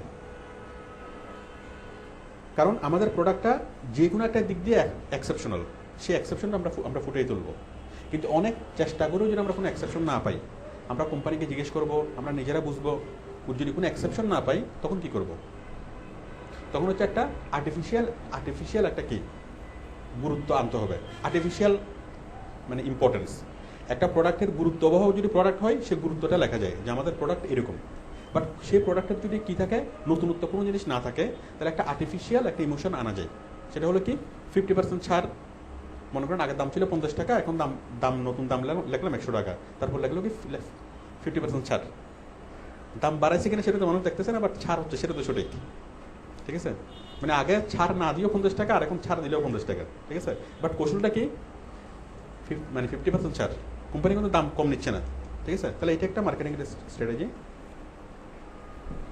তারপরে আপনি এই প্রোডাক্টটা কিনবেন, এইটা কিনলে এটার সাথে আরেকটা ফ্রি, ঠিক আছে। এটা হচ্ছে কি আর্টিফিশিয়াল একটা প্রোডাক্টের গুরুত্ব বাড়ানো, অথবা অন্যদের চেয়ে একটু আলাদা করা। অথবা আপনি এটা কিনবেন, এটা কিনলে স্ক্র্যাচ কার্ড পাবেন, আর স্ক্র্যাচ কার্ড ঘষলেই কি সব পেয়ে যাবেন, বাড়ি গাড়ি ফ্ল্যাট সব কিছু পেয়ে যাবেন, ঠিক আছে। তাহলে এটা কি, এটা হলো আর্টিফিশিয়ালি সে প্রোডাক্টের গুরুত্ব বাড়ানোর চেষ্টা করা। আপনারা সাইকোলজিগুলা বিষয়টা কি মানে বোঝা যাচ্ছে? আমরা যখন একটা প্রোডাক্টের ডেসক্রিপশন লিখবো, তাহলে আমরা প্রথমেই দেখবো সেই প্রোডাক্টের গুণ আছে কিনা, যদি গুণ থাকে আমরা সেই গুণগুলোকে সামনে নিয়ে আসবো।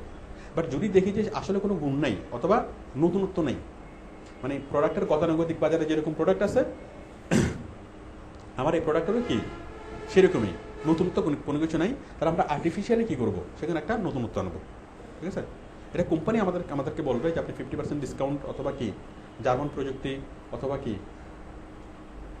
ওই স্ক্র্যাচ কার্ড, বাড়ি গাড়ি, এগুলো কোম্পানি কী করে, কোম্পানির মার্কেটিং টিম এগুলো মানে স্ট্র্যাটেজিগুলো ইয়া করে। আচ্ছা, এটুকু বুঝে গেল? তাহলে আমরা যখন একটা হেডিং লিখবো, আমাদের হেডিংয়ে কী কী থাকবে? 1 নম্বর হচ্ছে মূল শব্দ, 2 নম্বর হচ্ছে প্রোডাক্টের গুণ, 3 নম্বর হচ্ছে কি ইমোশন, আর 4 নম্বর হলো আর্টিফিশিয়াল ইম্পর্টেন্স। আর্টিফিশিয়াল ইম্পর্টেন্সটা কি? ফ্রি, একটা কিনলে আরেকটা ফ্রি, তাই না? স্ক্র্যাচ কার্ড, ডিসকাউন্ট, রিচার্জ করলে বাড়ি গাড়ি, লটারি, ঠিক আছে। এগুলো হলো কি আর্টিফিশিয়াল মানে কি ইম্পর্টেন্স। তার মানে আমরা যে প্রোডাক্টটা সেল করতেছি সেটা গুরুত্ববহ হতেই হবে, সেটা অবশ্যই গুরুত্বপূর্ণ প্রোডাক্ট, ঠিক আছে, এবং সেটা অবশ্যই এক্সেপশনাল প্রোডাক্ট হতেই হবে। এক্সেপশনাল না হলে মানুষ কিনবে না। এখন এক্সেপশনালের কী আছে সেটা আমাদেরকে খুঁজে বের করতে হবে, এবং সেটা কেন এক্সেপশনাল সেটা মানুষকে বুঝে দিতে হবে, ঠিক আছে? এবং আমরা যদি কোনোটাই যদি না পারি, যদি কোনো এক্সেপশনাল যদি না থাকে, কোনো কিছু না থাকে, তাহলে আর্টিফিশিয়ালি সেই ইম্পর্টেন্সটা আমাদেরকে গুরুত্বকে আনতে হবে। আমি কি বিষয়টা বুঝতে পারছি? তাহলে খুব সহজ করে যদি বলি, আমরা যে প্রোডাক্টটা বিক্রি করতেছি সেটা কোনো না কোনো কারণে গুরুত্বপূর্ণ। ঠিক আছে? আমরা যে প্রোডাক্টটা সেল করতেছি এরকম প্রোডাক্ট অনেক আছে, কিন্তু আমাদের প্রোডাক্টটা গুরুত্বপূর্ণ কারণ আমাদের প্রোডাক্টটা ইয়া করলে কি হবে, 50% ছাড় আছে অথবা স্ক্র্যাচ কার্ড আছে, তাই না?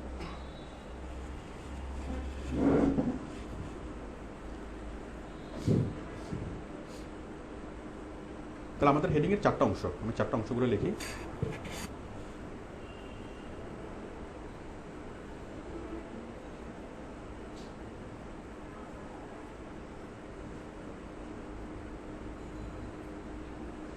চারটা অংশ কি কি? 1 নম্বর হচ্ছে মূল শব্দ, 2 নম্বর হচ্ছে গুণ, তাই না? 2টা বা 3টা গুণ।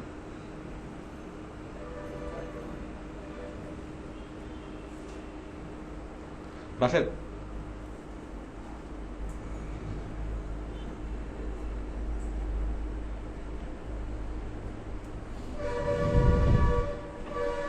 কলম কাজ করতেছে না।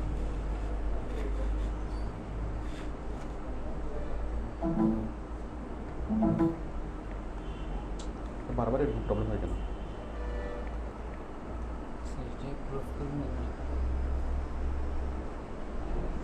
দাঁড়াও,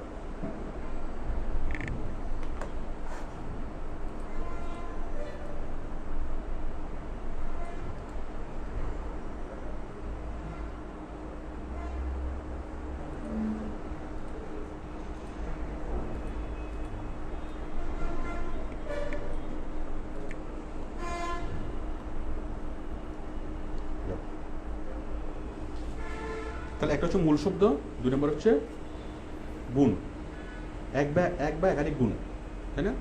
3 নম্বর হচ্ছে ইমোশন, আর 4 নম্বর হচ্ছে আর্টিফিশিয়াল ইম্পর্টেন্স।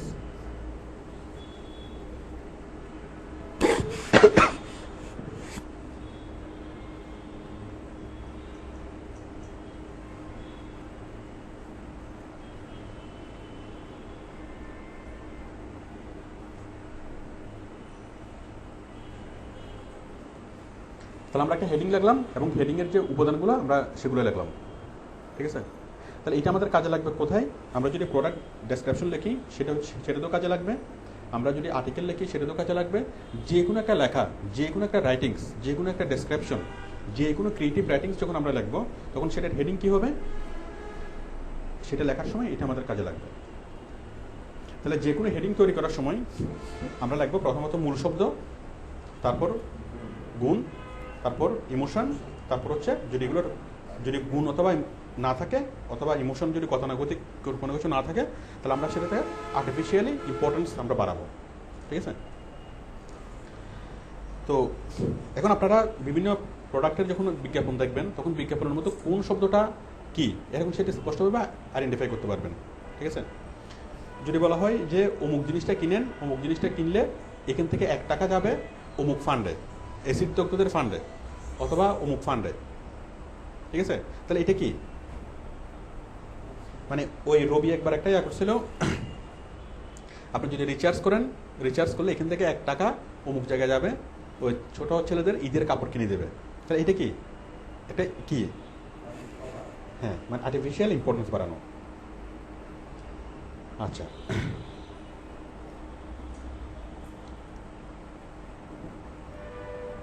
তাহলে আমরা যে কোনো একটা যদি একটা প্রোডাক্টকে উপস্থাপন করি তাহলে সেই প্রোডাক্টের সাধারণ প্রোডাক্ট হবে না, সেটা হবে কি? উপস্থাপনাটা হবে অসাধারণ।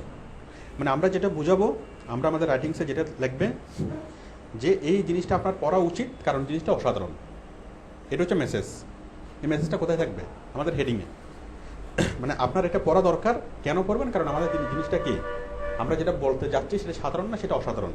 তো মানুষ সবসময় অসাধারণ জিনিসই পড়ে, সাধারণ জিনিস পড়ে না, ঠিক আছে? যেমন আপনি মানে খবর পড়তেছেন কি মোশাররফ করিমের মানে অভিনয় করতেছে, মোশাররফ করিম খুব বড় একজন অ্যাক্টর, এগুলো আপনাকে খুব মানে অ্যাট্রাক্ট করবে না। বাট গণধোলাই খেলো মোশাররফ করিম, ওই খবরটা আমাদেরকে আকৃষ্ট করবে। কেন? কারণ খবরটা অস্বাভাবিক, মানে স্বাভাবিক যেটা সেটা খবর না, ঠিক আছে? যদি বলা হয় গণধোলাই খেলো গণধোলাইতে মোশাররফ করিম, ঠিক আছে? তো আমরা যখন পড়তে গিয়ে দেখবো কি যে গণধোলাই নামে একটা ছবিতে অভিনয় করতেছে মোশাররফ করিম, অনেক পরে গিয়ে সেটা জানবো, ঠিক আছে? কিন্তু ওই হেডিংটাই আমাদেরকে ইমপ্রেস করার কারণে আমরা পড়ি। হয়তো তার চেয়ে গুরুত্বপূর্ণ অনেকগুলো নিউজ আছে, বাট সেগুলো আমরা পড়ি না। বাট ওইটা আমরা কেন পড়তেছি? ওইটা আমাদেরকে ইমপ্রেস করতেছে।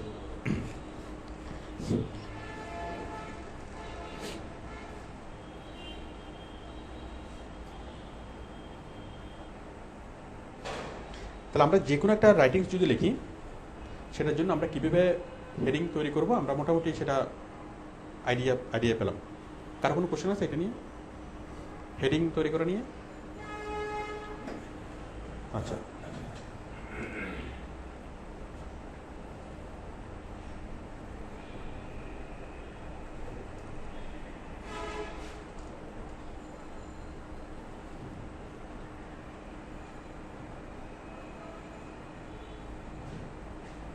এরপর হচ্ছে ছবি, ইমেজ।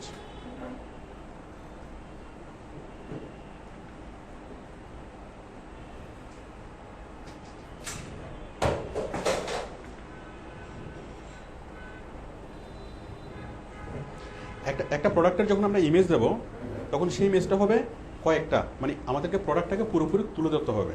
তুলে ধরবে কীভাবে? আমরা যে বিষয়গুলো হেডিংয়ে বলবো, মানে আমাদের একটা প্রোডাক্ট ডেসক্রিপশনের লিড দেবে হেডিংটা। হেডিংয়ে আমরা যা বলবো সেই জিনিসগুলোকে আমরা পুরো ডেসক্রিপশনের মধ্যে দেখাবো। তো হেডিংয়ে যদি আমি বলি সুন্দর ডিজাইন, তাহলে আমি কয়েকটা ছবি দেবো যেগুলোকে রিফ্লেক্ট করবে জিনিসটার সুন্দর ডিজাইন, ঠিক আছে? যেমন আমি এটার একটা মানে ফ্রন্টের একটা ছবি দিলাম, এটার একটা সুন্দর ডিজাইন। আবার শার্টটাকে সোজা রেখে পিছনের মানে শার্টের নিচে পিছনে একটা কি ডিজাইন আছে সেই ডিজাইনটা দেখালাম। তারপর বোতামগুলো দেখালাম, বোতামের ডিজাইন সুন্দর। এভাবে যেভাবে সম্ভব, যেহেতু আমি হেডিংয়ে বলছি সুন্দর ডিজাইন, তাহলে সুন্দর ডিজাইনকে বোঝানোর জন্য আমাদেরকে এক বা একাধিক ছবি দিতে হবে, যেগুলোতে যেসব ছবিতে রিপ্রেজেন্ট করবে এই ডিজাইনটা সুন্দর। 2 নম্বরে আমরা বলছি টেকসই, ঠিক আছে? টেকসই, তা টেকসইটা ছবি দিয়ে অনেকগুলো বিষয় আছে ছবি দিয়ে বোঝানো যায় না। যেমন কম দাম, এটা কি ছবি দিয়ে বোঝানো যাবে? সুন্দর ডিজাইন সেটা ছবি দিয়ে বোঝানো যাবে, কিন্তু কম দাম সেটা ছবি দিয়ে বোঝানো যাবে না। টেকসই এটাও ছবি দিয়ে বোঝানো যাচ্ছে না। উন্নত মানের, সুলভ মূল্যে, সুতির শার্ট, তাহলে এখানে আমরা ছবি দিয়ে বোঝাতে পারতেছি একটাই, সুন্দর ডিজাইন, ঠিক আছে? তাহলে আমাদের একটা প্রোডাক্ট ডেসক্রিপশনের হেডিংয়ে আমরা যা লিখবো, ওই হেডিংয়ের মধ্যে যে পয়েন্টগুলা সুন্দর, যে পয়েন্টগুলা ছবি দিয়ে বোঝানো যাবে, সবগুলো পয়েন্টেই ছবি দিয়ে বোঝাতে হবে। যেগুলো ছবি দিয়ে বোঝানো যাবে না, ছবি দিয়ে বোঝানো যায় না, সেগুলো দেওয়ার দরকার নেই। আমি কি বুঝতে পারছি? আচ্ছা, তাহলে আমরা ছবি দিয়ে কী বুঝাতে পারি একটা পোশাকের ক্ষেত্রে? সুন্দর ডিজাইন সেটা আমরা বুঝাতে পারি। খুব উন্নত মানের ফেব্রিক্স আমরা সেটা বুঝাতে পারি। উন্নত মানের ফেব্রিক্স সেটা কীভাবে বোঝাবো? মানে ছবির কাপড়ের খুব কাছে এনে ছবি তুলবো, অথবা কাপড়কে লাইটের অপোজিটে রেখে ছবি তুলবো যে সুতার বুননটা খুব ভালো, ঠিক আছে? ফেব্রিক্সটা খুব ভালো, উন্নত মানের ফেব্রিক্স। অথবা ফেব্রিক্সের মধ্যে অনেক সময় এই কিছু প্লেন ফেব্রিক্স, আবার কিছু কী থাকে ভিতরে অনেকগুলো কাজ করা থাকে, এমব্রয়ডারি কাজ করা থাকে, অথবা ফেব্রিক্সের বিভিন্নভাবে টুইস্টেড করা থাকে। আমরা খুব ক্লোজ মানে ছবি নিয়ে আমরা সেগুলোকে বুঝাতে পারি। আমি কি বুঝাতে পারছি? তারপরে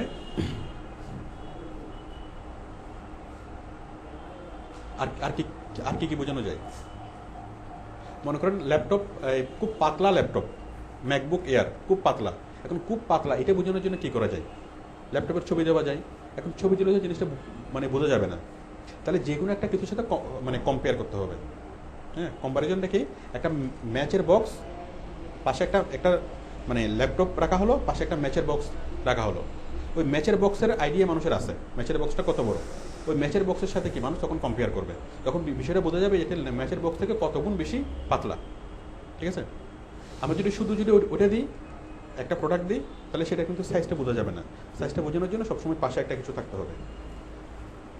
তাহলে এইভাবে মানে আমরা যদি আমাদের হেডিংটা যদি হয় খুব পাতলা ল্যাপটপ, ঠিক আছে, খুব পাতলা ল্যাপটপ, কিন্তু যদি খুব পাতলা ল্যাপটপের একটা ছবি দিই তাহলে মানুষ ল্যাপটপের ছবি দেখে বুঝবে না, যদি মানুষ কম্পেয়ার করতে না পারে। তাহলে কম্প্যারিজন করার জন্য আমাদের পরিচিত যে কোনো একটা জিনিসের কি আমরা দিতে পারি। হ্যাঁ, হতে পারে মানুষ একটা এভাবে ধরে আছে, তার আঙুল দেখা যাচ্ছে, তাহলে তার আঙুলটা কত বড় আর ল্যাপটপের স্ক্রিনটা কত বড়, আমরা অনেকগুলো পরিচিত জিনিস দিয়ে আমরা কি সেটাকে কম্পেয়ার করতে পারি। তাহলে ইমেজ থাকবে, আমরা যখন প্রোডাক্ট ডেসক্রিপশনে ইমেজ দেবো সেই ইমেজ থাকবে কয়েকটা, একাধিক, এবং একাধিক ইমেজগুলো কি করে ফোকাসিং পয়েন্ট সিলেক্ট করে, ফোকাসিং পয়েন্ট আমাদের থাকবে 3 বা 4টা ইমেজ, আমরা 5টা ইমেজ দিতে পারি, যে কোনো 3, 4 বা 5 যে করে প্রয়োজন আমরা ইমেজ দিতে পারি, এবং প্রত্যেকটা ইমেজ থাকবে কি ফোকাসিং পয়েন্ট সিলেক্ট করে, ফোকাসিং পয়েন্ট।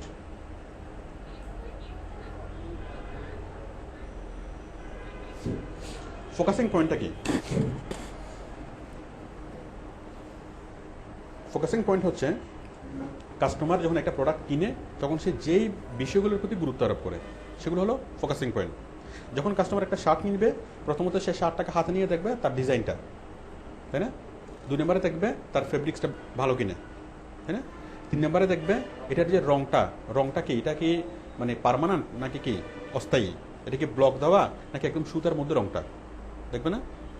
4 নম্বরে দেখবে কি, হ্যাঁ, কলারের ডিজাইন, বোতামের কোয়ালিটি, তাই না? পিছনে মানে যা কিছু দেখা সম্ভব। হ্যাঁ, এটাকে ফ্রন্ট থেকে দেখবে, এটাকে ব্যাক থেকে দেখবে। আচ্ছা, ফ্যানটা মানে আরেকটু কমাইলে ভালো হয়, ফ্যানটা আরেকটু কমাই দেন।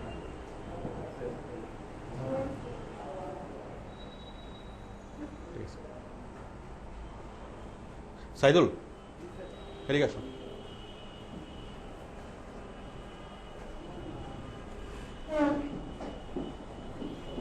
কিছু আস্তা নিয়ে আসো, একটু পরে বলতেছি। আচ্ছা, ফোকাসিং পয়েন্ট। তাহলে একটা প্রোডাক্টকে যখন আমরা দেখি, কাস্টমার যখন একটা প্রোডাক্ট দেখবে তখন যে ওই প্রোডাক্টকে দেখার সময় সে যা যা দেখতে চাইবে সেগুলো আমাদেরকে ফোকাস করে দিতে হবে। আপনি একটা ল্যাপটপ কিনবেন, পুরাতন একটা ল্যাপটপ কিনবেন, তাহলে পুরাতন ল্যাপটপটা কেনার সময় আপনি দেখবেন কি কিবোর্ডের সবগুলো কি ঠিক আছে কিনা, তাই না? তাহলে কিবোর্ডের একটা ছবি দেওয়া যাবে, ডান পাশে বাম পাশে পোর্ট কয়টা আছে, ইউএসবি পোর্ট কয়টা আছে, তাহলে ডান পাশের একটা ছবি, বাম পাশের একটা ছবি, পিছনের একটা ছবি, তাই না? টোটাল পোর্ট কয়টা আছে, কি পোর্ট আছে, ঠিক আছে? তারপর হলো এখানে অপারেটিং সিস্টেম কত, অথবা এখানে হার্ড ডিস্ক কত, হার্ড ডিস্ক স্পেস কত, র্যাম কত, তাই না? আমরা মাই কম্পিউটারে গিয়ে রাইট বাটনে ক্লিক করে আমরা পাই না, তাহলে হার্ড ডিস্ক এত, র্যাম অত, সেটাকে দেখা যাচ্ছে সেখানে একটা ছবি, ঠিক আছে? তারপর হ্যাঁ, কোনো স্ক্র্যাচ পড়ছে কিনা, ল্যাপটপটা ইউজ করতে গিয়ে উপরে মানে ফ্রন্টে কোনো স্ক্র্যাচ পড়ছে কিনা, একদম ব্যাকে নিচে কোনো স্ক্র্যাচ পড়ছে কিনা, তাহলে ফ্রন্ট থেকে একটা ক্লোজ ছবি, ব্যাক থেকে একটা ক্লোজ ছবি।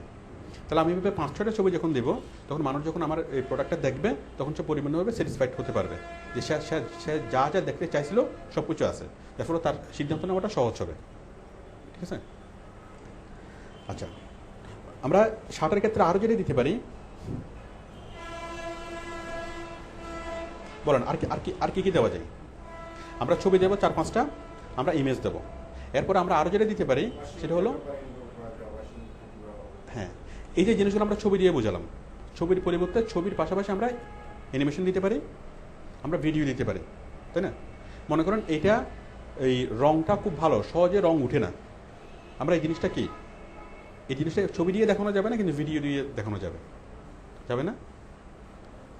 এটাকে একদম খুব ভালো করে ওয়াশ করা হচ্ছে, কিন্তু ওয়াশ করার আগে যা, ওয়াশ করার পরেও তা, তাই না? এটাকে ভিডিও দিয়ে দেখানো যায়। তাহলে কাস্টমার যখন আমার এই প্রোডাক্টটা নিবে, সে যেন খুব ভালোভাবে সিদ্ধান্ত নিতে পারে, আমাদের প্রোডাক্টের প্রতি তার পজিটিভ মানে ডিসিশন আসতে পারে, সেই জন্য আমরা আমাদের প্রোডাক্টকে উপস্থাপন করব ছবি দিয়ে, অ্যানিমেশন দিয়ে এবং কি ভিডিও দিয়ে, ঠিক আছে? আমরা যে ভিডিওটা বলতেছি, একটা জিনিস খুব করতেছে, মানে কাপড়ের রং উঠতেছে না, সেটা অ্যানিমেশন দিয়ে দেখানো যায়, সেটা ভিডিও দিয়েও দেখানো যায়। তাহলে আমরা পাবলিকের এই ভিউয়ারের কনফিডেন্স গ্রো করার জন্য যে কটা ছবি প্রয়োজন আমরা সেই কটা ছবি দেবো, যত অ্যাঙ্গেলে ছবি তোলার প্রয়োজন হয় তত অ্যাঙ্গেলে ছবি তুলবো। আমরা একটা গাড়ি সেল করব, ঠিক আছে? তাহলে একটা মানুষ যখন গাড়িটা কিনার ডিসিশন মেক করবে তখন আমরা কি দেবো, গাড়িটা 4-5টা ছবি দেবো। একটা হচ্ছে দূর থেকে একটা ছবি, গাড়ির মানে মডেলটা বোঝার জন্য, ডিজাইনটা বোঝার জন্য। এরপর হচ্ছে বনেট তুলে ইঞ্জিনের ছবি, তারপর হচ্ছে ড্রাইভিং সিটের ছবি, স্টিয়ারিং হুইল, ড্রাইভিং সিটের ছবি, তারপর হচ্ছে পিছনের ছবি, তারপর হচ্ছে ভিতরের ইন্টেরিয়র। ঠিক আছে? তাহলে একটা গাড়িকে যদি আমরা জাস্ট বাইরের একটা ছবি দিই, এটা পারফেক্ট না, এটা দিয়ে খুব তেমন কিছুই বোঝা যাবে না। তাহলে আমরা এমনভাবে ছবিটা দিতে হবে যেন মানুষ পরিপূর্ণভাবে বুঝতে পারে, সিদ্ধান্ত নিতে পারে। তো সেই জন্য একটা প্রোডাক্টে 4-5টা ছবি। আমি কি বুঝতে পারছি? আমরা যখন প্রোডাক্ট ডেসক্রিপশন লাগবো তখন অবশ্যই প্রোডাক্টের অনেকগুলো ছবি দিতে হবে। বাট যখন আমরা আর্টিকেল লাগবো, আমি লিখলাম আমলকির পুষ্টিগুণ, সেখানে একটা ছবি দিলে যথেষ্ট। ঠিক আছে? সেখানে আমলকির অনেকগুলো ছবি, বিভিন্ন অ্যাঙ্গেলের ছবি লাগবে না। ঠিক আছে?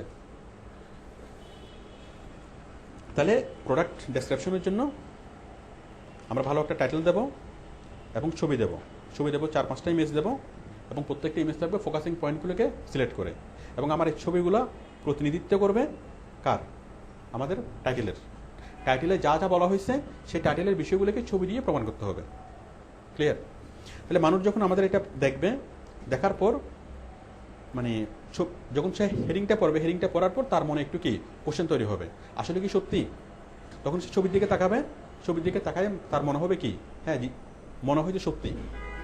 ঠিক আছে? তখন সে ডেসক্রিপশন পড়বে, পরে সে আরও ভালোভাবে এই বিষয়ের মানে জানতে চাইবে। ঠিক আছে? মানে কাস্টমার যখন আমাদের এটা দেখবে, তখন সে প্রথমে হেডিং দেখবে, তারপর ছবি দেখবে, তারপর সে ডেসক্রিপশনে পড়বে। এটুকু দেখার পর সে যখন স্থির হবে, তখন আমরা তাকে ডেসক্রিপশনটা পড়াইতে পারবো।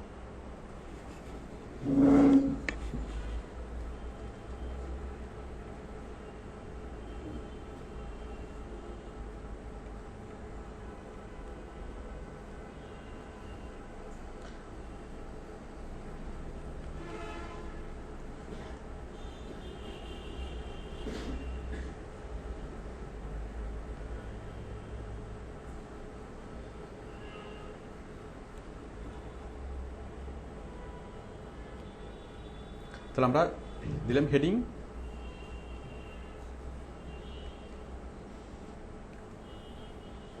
হেডিংয়ের পরে ইমেজের পরে হলো প্রোডাক্ট ডেসক্রিপশন।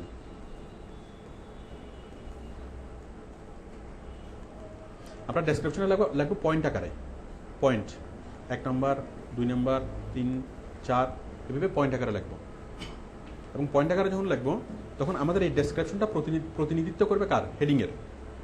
মানে হেডিং অনুযায়ী ছবি হবে, হেডিং অনুযায়ী ডেসক্রিপশন হবে। তাহলে আমি হেডিংয়ে প্রথমে বলছি কি, এটা সুন্দর ডিজাইন। ঠিক আছে? তাহলে সুন্দর ডিজাইন নিয়ে আমি একটা লাইন লিখবো, সুন্দর ডিজাইন।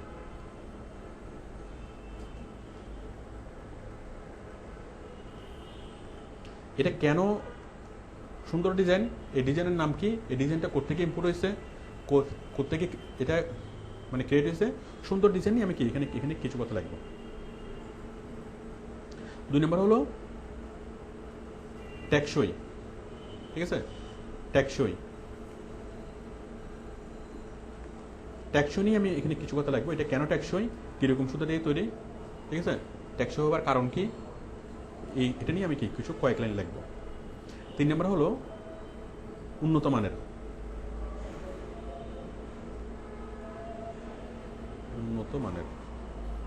এটা হলো খুব হাই কোয়ালিটি ফেব্রিক্স দিয়ে তৈরি। সেই ফেব্রিক্সের নাম কি, সেই ফেব্রিক্সটা কোত্থেকে আসছে, কেন সেটা স্পেশাল, কেন সেটা মূল্য। ঠিক আছে? এটা নিয়ে আমি এখানে অনেক কিছু লিখবো। 4 নম্বর হলো সুলভ মূল্য।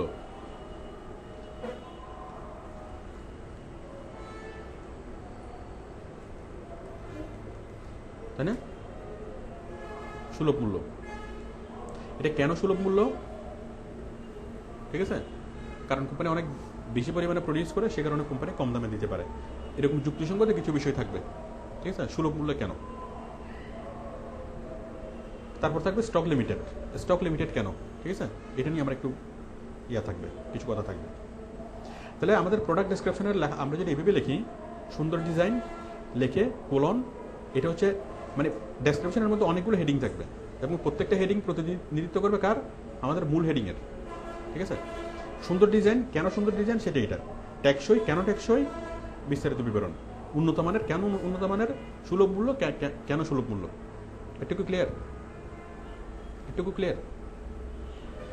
আচ্ছা, তাহলে এখন আমরা যদি ডেসক্রিপশনটা এভাবে লিখি তাহলে কি হবে, মানুষ খুব সহজে আমাদের মূল কথাটা বুঝে ফেলতে পারবে। আমরা যদি ডেসক্রিপশনটা যদি রচনার মতো করে লিখি, এক লাইন তার নিচে আবার লাইন তার নিচে আরেক লাইন এভাবে যদি করে লিখি, রচনার মতো করে লিখি, তাহলে মানুষ পড়তে বোরিং ফিল করবে, মানুষ পড়তে এটা আগ্রহী হবে না, ঠিক আছে। কিন্তু যদি আমরা পয়েন্ট আকারে লিখি তাহলে খুব সহজে জিনিসটা পড়ে ফেলা যায়, মাত্র 5 সেকেন্ডের মধ্যে এই লেখাটা পড়ে ফেলা যায়। 5 সেকেন্ড কীভাবে,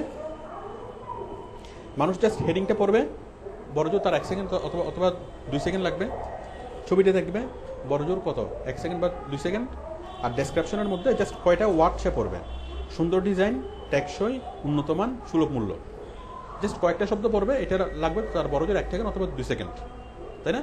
জাস্ট একটা জিনিস দেখবে, দেখার সাথে সাথে সে মূল ভাবটা বুঝে ফেলবে, তাহলে আমাদের কি মেসেজটা আমরা খুব দ্রুত তার কাছে ট্রান্সফার করতে পারবো।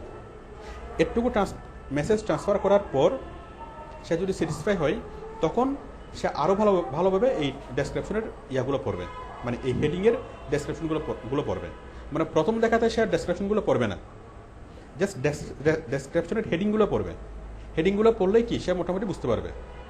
সুতির কাপড় 5 নম্বর, 100% কটন, 100% সুতি।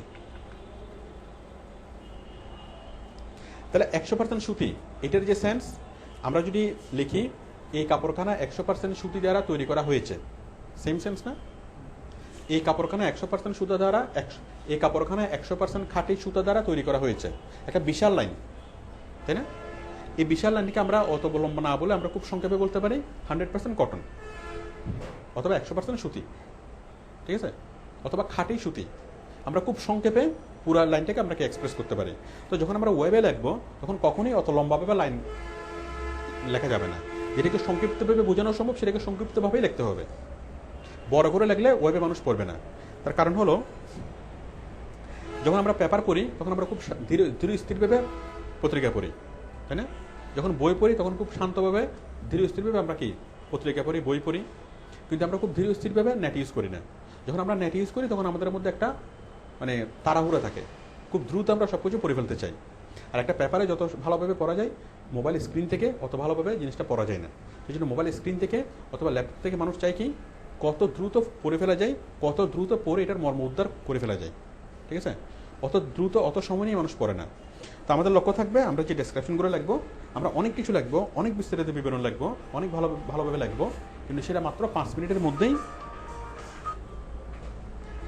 মধ্যেই আমরা সেটাকে মানে উপস্থাপন করব।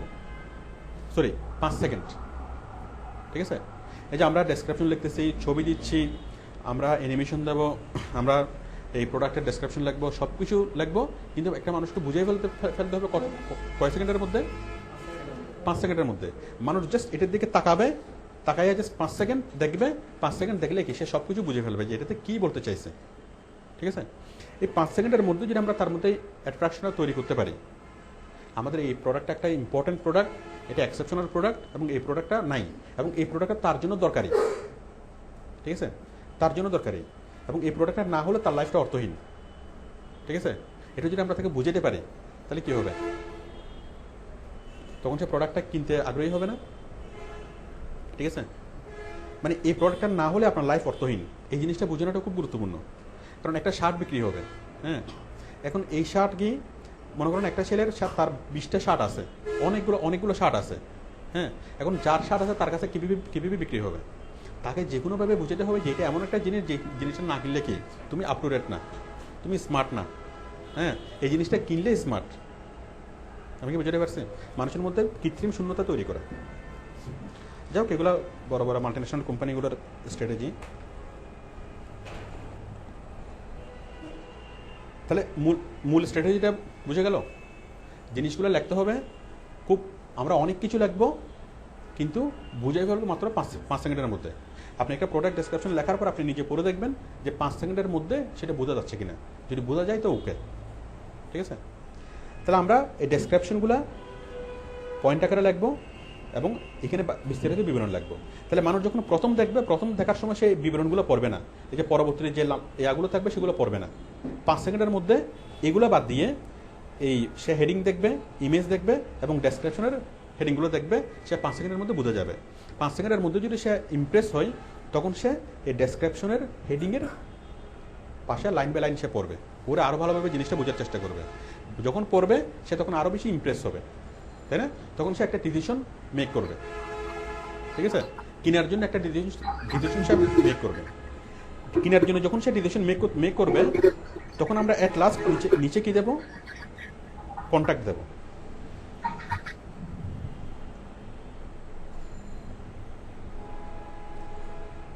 আমাদের হেডিং, ইমেজ এবং ডেসক্রিপশন এটুকুর কাজ হলো একটা মানুষকে ইমপ্রেস করা, ঠিক আছে? যখন মানুষ ইমপ্রেস হয়ে গেল তারপর সে দেখবে কি যে আমি প্রোডাক্টটা কীভাবে পাবো, অথবা প্রোডাক্টটার সেলার কারা, তাদের সাথে কীভাবে যোগাযোগ করবো। আপনারা অনলাইনে যারা ক্লাস করছেন আপনাদের মাইকগুলো অফ করে রাখেন।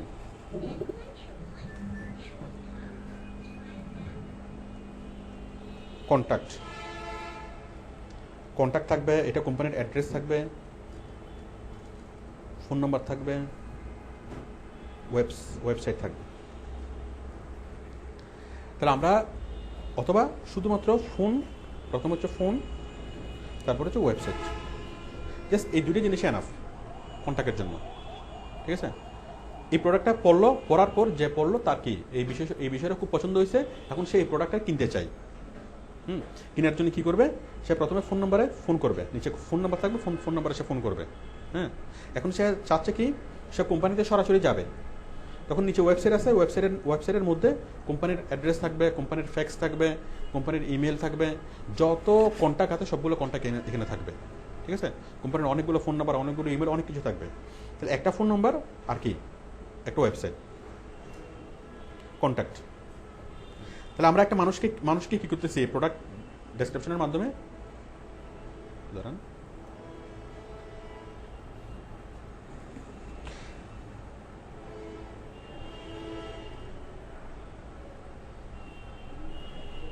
তাহলে আমরা এটার মাধ্যমে প্রথমে হেডিংকে দিয়ে মানুষকে ক্যাপটিভেট করতেছি, ঠিক আছে?